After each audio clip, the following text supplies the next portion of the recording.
Well, it's been an eventful evening, somewhat.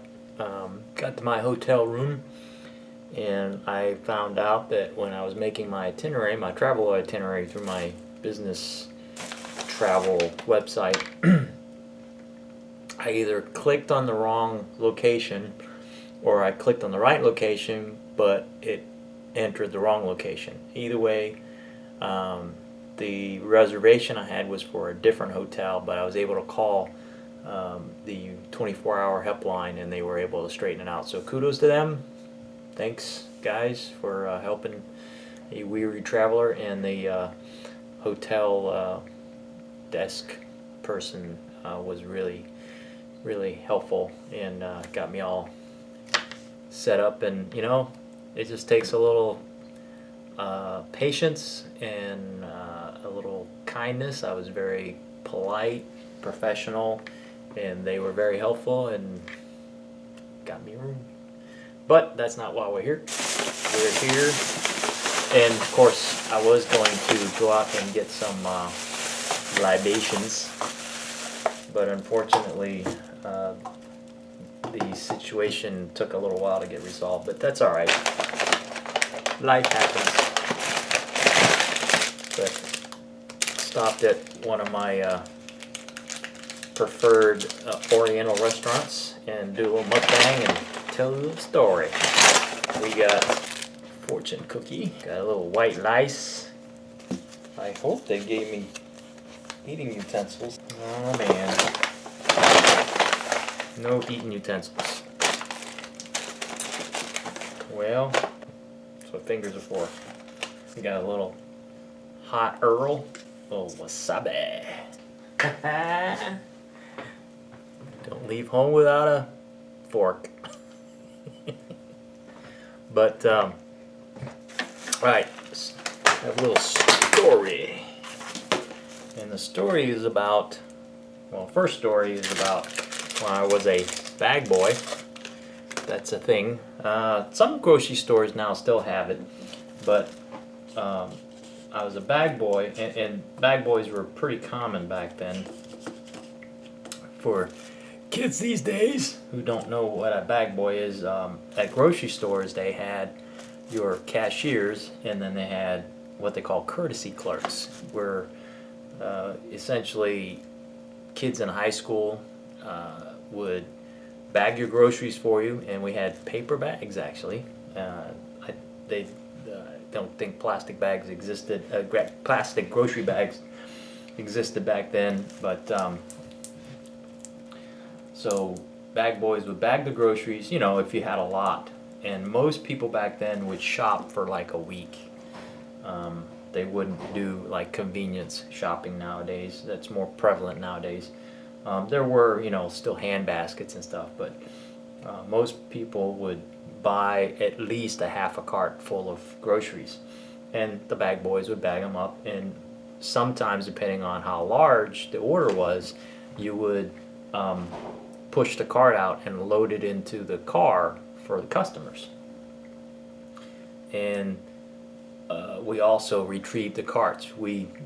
They don't have the the big ropes they didn't have the big ropes to carry like 30 carts at a time like they do now, or those little motorized carts. Let me take a bite here. This is a fried spring roll with a little hot Earl and a little wasabi. Yeah. So good. This was a store that was right around the corner from my house.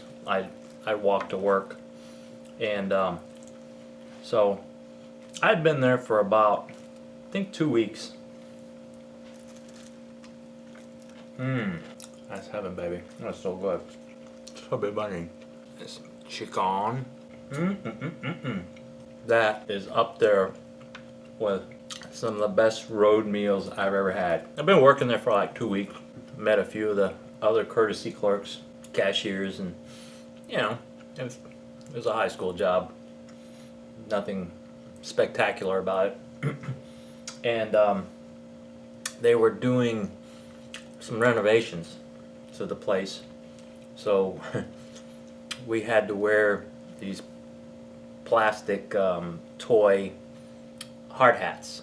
You know, they really weren't hard hats. They were shaped like hard hats, but if a pebble fell on you, it'd probably hurt. And so one weekend, probably about a month into me working there, one weekend they were having this special event day. They had a hot dog stands. They had little kiosks out in the parking lot of discounts or free samples, whatever it was. And so everybody was called into work, and because they were expecting a lot of a high volume. So I go to work, do my regular thing, bag groceries, run out, load the cars, grab an extra basket coming in. And I had actually worked at Kroger before this. I can't remember if I worked at Kroger before or after this. Anyway, for some reason, I can't remember if this store required you to run back to the store or was suggested to run back to the store. You know, once you load your cart, you were supposed to run back. I didn't read no employee handbook, but it was just kind of word of mouth that when you after you drop off the groceries for a customer, you're supposed to run back. And you know, this is South Texas, so it's kind of hot, and we had to wear white shirt and I think black pants or jeans, I can't remember, but there was some kind of dress code. So anyway, I'm working, and it's hot. So all the managers were there too. So one of the managers said, "Hey, you've been working pretty hard. You've been really busting it. So go ahead and take your 10-minute break, because I think if you work 4 hours, you got one 10-minute break. If you work like 6 hours, you got two 10-minute breaks, and if you work more than 6 hours or 8 hours, you got two 10-minute breaks and unpaid 30-minute break, something like that, But I was told to go on break. So there was this other courtesy clerk, big guy. I don't even know how old he was. I mean, he looked older than me, but I think I was like 16. And he was also another courtesy clerk, and we didn't have too many interactions because we were always busy. You know, he did his thing, I did my thing. And so I was told by one of the managers to go on break. So I'll go out, and the way the store was laid out, there was a double door on one side of the store and a double door on the other side of the store, and they were automatic. You stepped on a little mat, the thing opened up. And in the center, that day, they had a hot dog stand. And I think they were selling hot dogs for like 10 cents. And of course, being a high school kid, didn't have much money, so I think I had like a couple bucks in my pocket. So I said, well, I can get like 6 hot dogs. Because I could eat 6 hot dogs back then. But I think I only got a couple. And I think sodas were like a quarter. So I go out, and we had aprons. I think we had aprons too.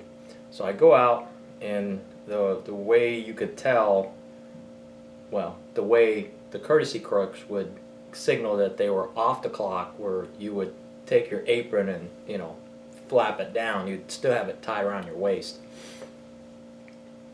So took my apron, flapped it down, went to the hot dog stand and got a couple of hot dogs and a soda. And so the one courtesy clerk, bagger, we'll call him Douche. So Douche comes out, and he goes, "What are you doing?" I was like, "I'm going on break." And it's like, "No, you need to get back. You need to get back to work." And it's like, "No, I don't. I'm on break." And so he leaves. He just kind of shakes his head and leaves. So, you know, I'm standing there. I'm eating my hot dog, drinking my soda. And he comes back out again. You know, I'm on I think my second hot dog now. And he goes, "You need to get back to work now." And I'm kind of like, who is this guy? So I was like, I still got like another 5 minutes on break. You know, so I pointed at my watch. And he's like, "I don't care, you need to get back to work now." So I was like, whatever, dude. It's like, I just kind of stood there and kept eating my hot dog. And so then he disappears. And so I get done with my hot dog. I still had like a minute left on my break. Put my apron back on. Walked back inside, and I went up to the manager who told me to go on break. And I was like, "Who is that guy?" And he goes, "Oh, douche. Oh, he's just another courtesy clerk." I was like, "Is he like a supervisor or something?" He goes, manager goes, "What?" And it's like, "Yeah, he came out and yelled at me and told me to get back to work." So manager kind of had that, you know, kind of what look on his face. He goes, "Yeah, don't worry about it. You know, you're good. You're fine." I don't know whatever happened to the dude, but like a week later, he was gone. So I don't know if other people got harassed by him, or you know, they heard other stories of him, you know, ordering people around. But yeah, he was just another bag boy. Thought, and I don't even know if, because I would go to that grocery store a lot because I lived around the corner, and I would never, you know, I didn't really see him in there. So I think he might have started like maybe a couple weeks before I started working there, because I don't remember seeing him in there when I was just a customer. So yeah, so that's the story of Douche the Bag Boy. Yeah, I don't know if he got fired or he just moved along or what, but that's just bizarre. You know, you hear all these stories of just bizarre behavior of people, and you know, you think some of them are made up, but yeah, no, some of them could be true, because it's happened to me quite a few times. So that's all I got for now for my mukbang story time. Hope you guys enjoyed it. White lice bump.